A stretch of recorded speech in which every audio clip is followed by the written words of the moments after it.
下請けのくせに休むな。休憩なしで働け。元請け会社の社員、池原さんが俺に向かって罵倒してくる。ここは元請け監修の現場で、俺は下請け社員として現場仕事を任されていた。池原さんは下請け社員のことを召使いだと思っているのか、前から見下すような態度をとっていた。それがここまで大きな問題に発展するとは。俺を見下す彼の目を真正面から見ていると、昔のことを思い出させる。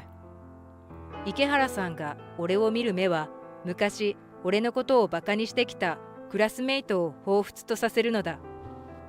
俺は生まれた時から顔に大きなあざがあった。額から頬にかけてまるでやけどしたかのようなあざがあるのだ。このあざのせいで小さい頃から周りに変な目で見られていた。幼稚園の時はまだ良かったけれど、小学生になると、お前の顔キモいんだよ、近づくな、整形しろよ。クラスメイトの連中は他人とは違う俺の顔を面白がってバカにしてくるようになる。彼らは特に深く考えず、ああいう発言をしていたのだろう。だけど俺はあざをバカにされるたびに深く傷つき、やがて周りから孤立してしまった。こんな生活なので友達は一人もできず、ぼっち生活を送るようになる。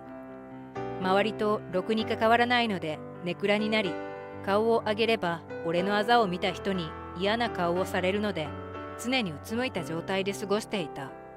そんな俺に唯一優しく接してくれたのは俺の母親だった。母は俺のあざは自分に責任があると思い続けていたのだ。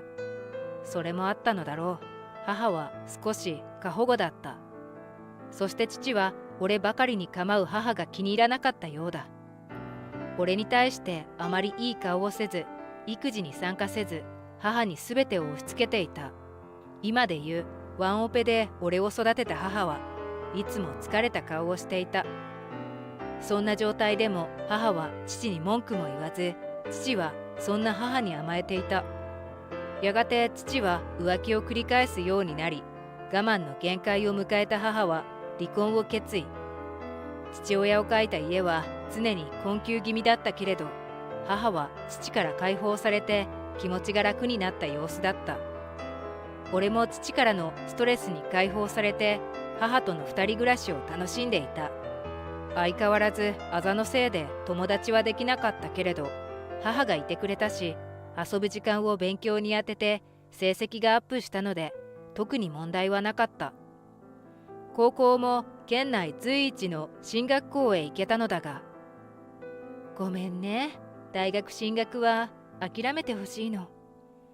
我が家には大学に行けるほどの余裕はなく、ある日大学のパンフレットを持ち帰ってきた俺に向かって、母は申し訳なさそうにそう言ったのだ。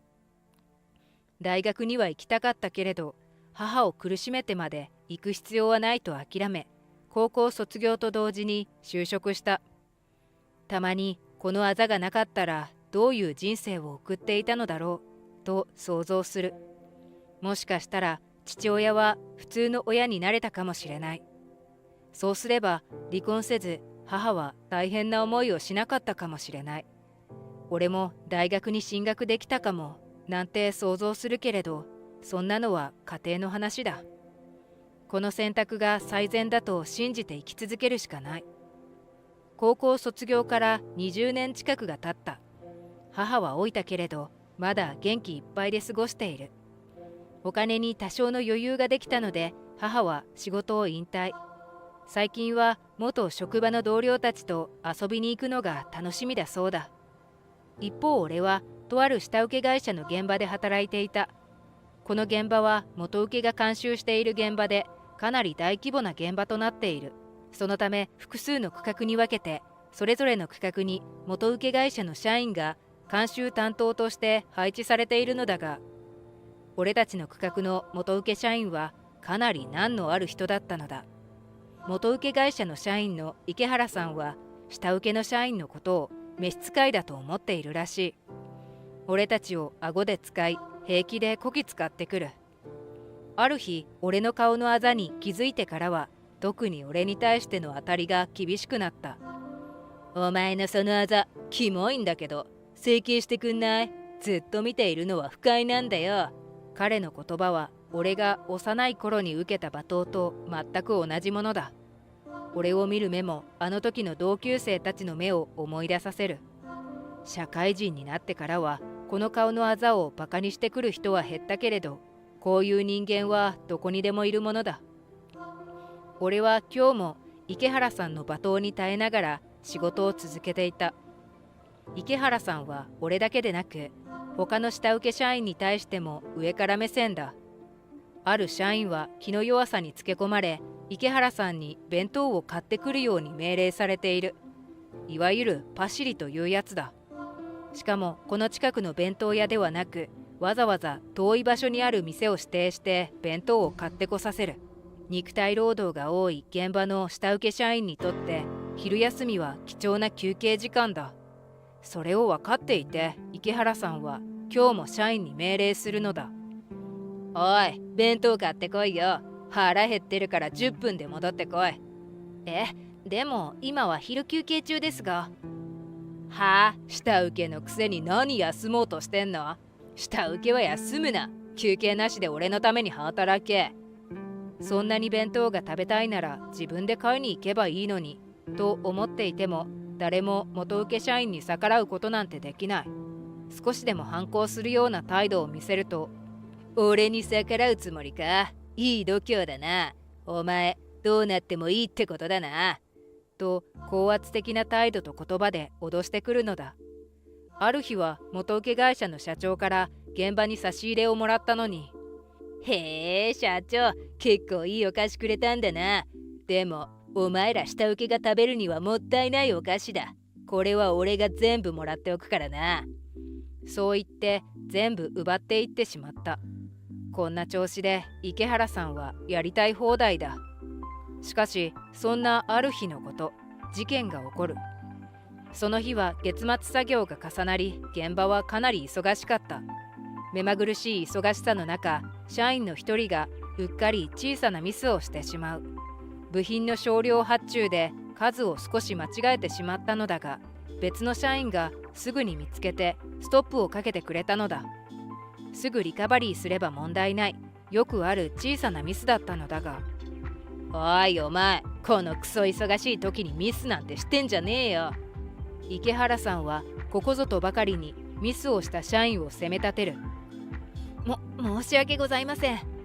謝って済む問題か。どう責任取ってくれんだよ。責任を取るも何も、こういう小さなミスは誰だってやるし、俺も何度かやったことがあるだろう。しかし池原さんは執拗に社員を罵倒し、現場の空気が徐々に悪くなっていく。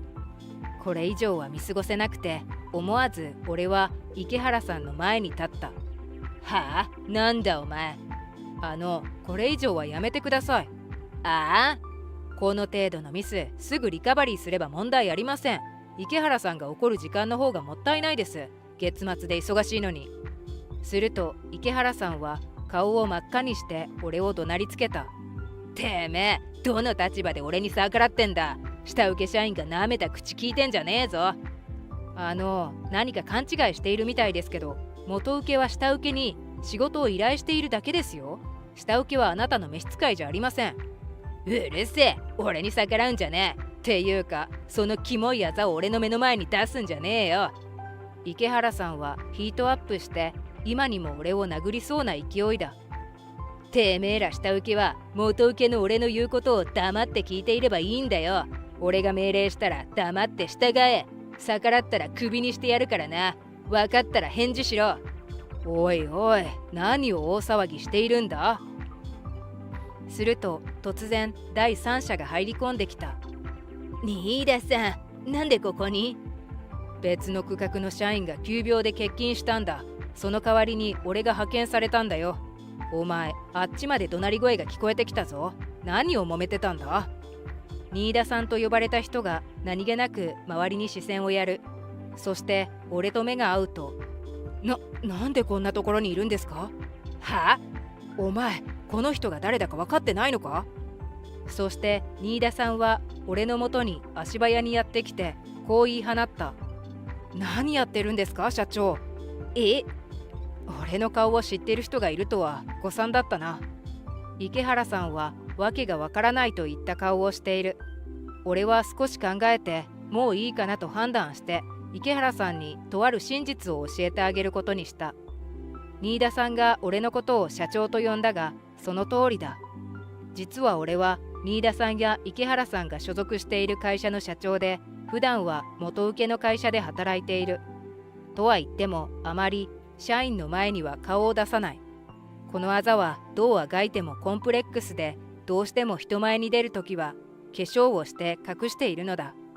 だけど毎日化粧をするのはかなり大変なので、あまり社員の前に姿を見せないようにしている。ここの現場は汗をかきやすい環境で、化粧をしてもすぐ落ちてしまうので、最初からあざを隠していなかったのだ。そして元請けの社長が下請け社員のふりをしていたのには理由がある。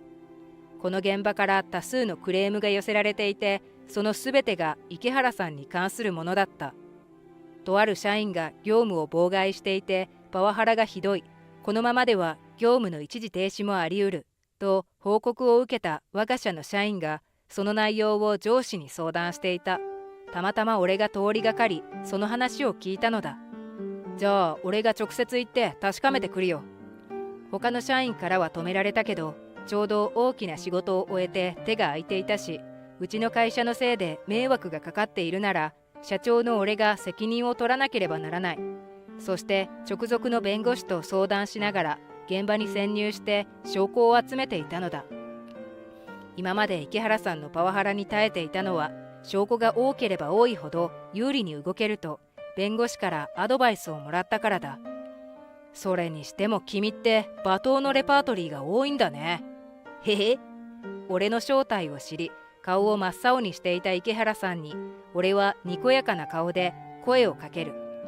次はどんな罵倒が出てくるんだろうって、途中からちょっと楽しくなってきちゃったよ。そうですか。